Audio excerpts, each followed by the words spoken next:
मैं सरकार का कोई बचाव करने नहीं आया हूं, न मेरी हैसियत है कि मैं सरकार को बचाव करूं। यह मैं इसलिए कह रहा हूं कि जो इस राष्ट्र के दुश्मन हैं वो आपकी ताकत को देखेंगे तो डर जाएंगे, और यह डर उनकी नसों में 500 साल तक बस जाना चाहिए। इसलिए मैं इस बात के खिलाफ नहीं हूं कि हमें ऐसा नहीं कहना चाहिए। मैं ये बात पूरी ताकत के साथ कहता हूं कि 1000 साल का इतिहास, सक्सेना साहब बैठे हुए हैं यहां, 1000 साल का इतिहास ले लीजिए आप। राजा दाहिर सेन से लेकर के, जो सिंध का राजा था हिंदू, वहां से लेकर के आप 2019 तक आ जाइए। क्या मुझे बताएं कि 70 साल में इस देश में मेजॉरिटी के मन की सरकार बनी थी? मेजॉरिटी जो चीज चाहती थी कभी बनी थी? नहीं बनी थी। अंग्रेज आए, मुगल आए और आगे चले गए, सबने हम पे राज किया। 1000 साल के बाद भारत के इतिहास में जब भी मैं समझता हूं कि इतिहास लिखा जाएगा, उसमें किसके फेवर में जाएगा? नहीं जाएगा। बहुत हार्श लैंग्वेज में अगर लिखा जाएगा तो भारत के अंदर 1000 साल के बाद कोई पहला हिंदू राजा आया है जिसने भारत की धरती पर इस्लामिक राज को कुचल दिया है।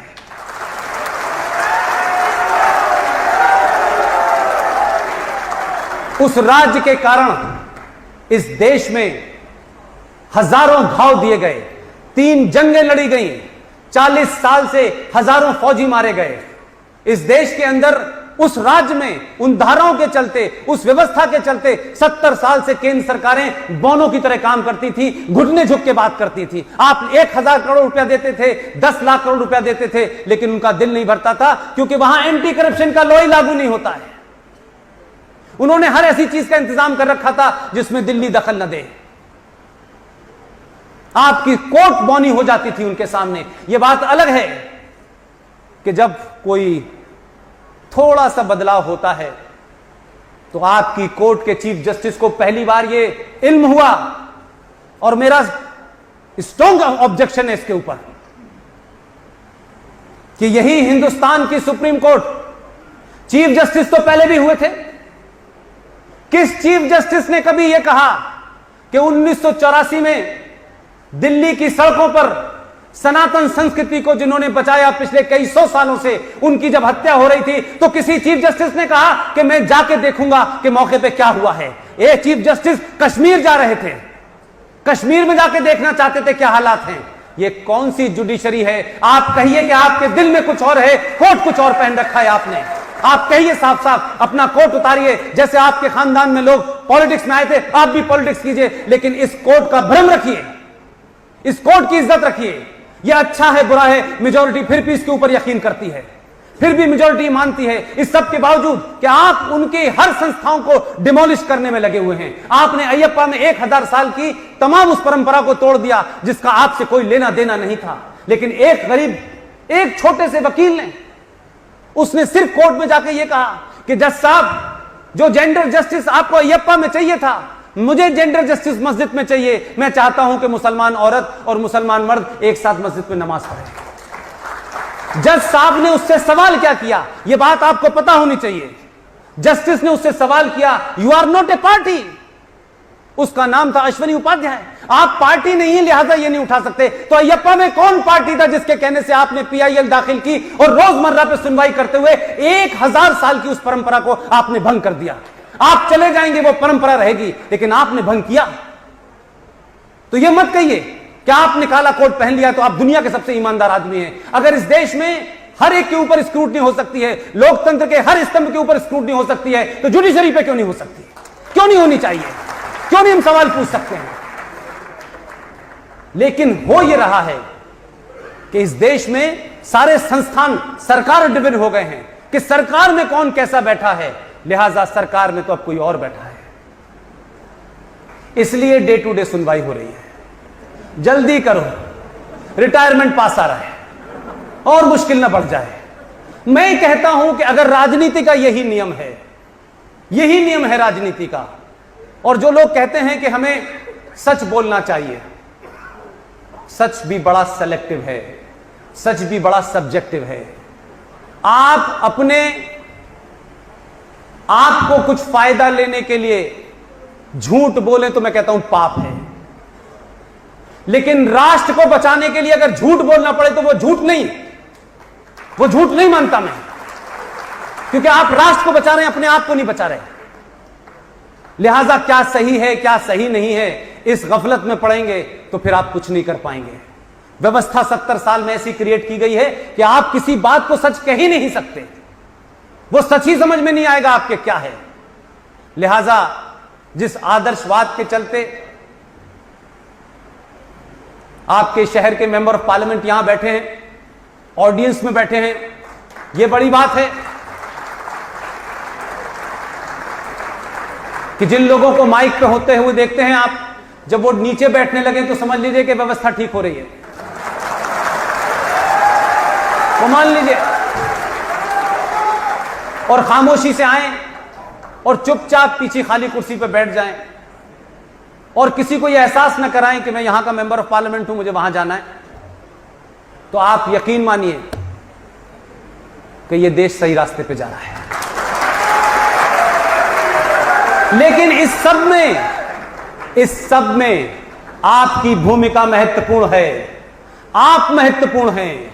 आप न होते तो 2014 न होता, आपने चाहा तो 2014 हुआ। पहली बार खुश होकर के किसी भी कारण से आपने अपने अंदर की उन तमाम शक्तियों को, चुनाव नहीं होगा कि किसको कितने % मिलेगा, कौन रेल मंत्रालय लेगा, कौन गृह मंत्रालय लेगा, यह बंदर बांट जब आपने अपने दिल के अंदर तय कर दी तो सिर्फ आपके सामने राष्ट्र था और राष्ट्र की वजह से आपने वोट दिया, इसलिए आज काम भी राष्ट्रवाद के हो रहे हैं। नहीं, ये नहीं होते। लिहाजा आपकी जिम्मेदारी ज्यादा है। कहां कहां से चीजें जा रही थी, कहां कहां से आ रही थी। ये जो इस देश में लोकतंत्र के बहुत सारे संस्थान बने हुए हैं, उन संस्थानों में कैसे लोग बैठे हुए थे। मैं सरे मंजर कहता हूं कि वो गद्दार हैं, उनको उस कौम को बाहर से निकालना चाहिए।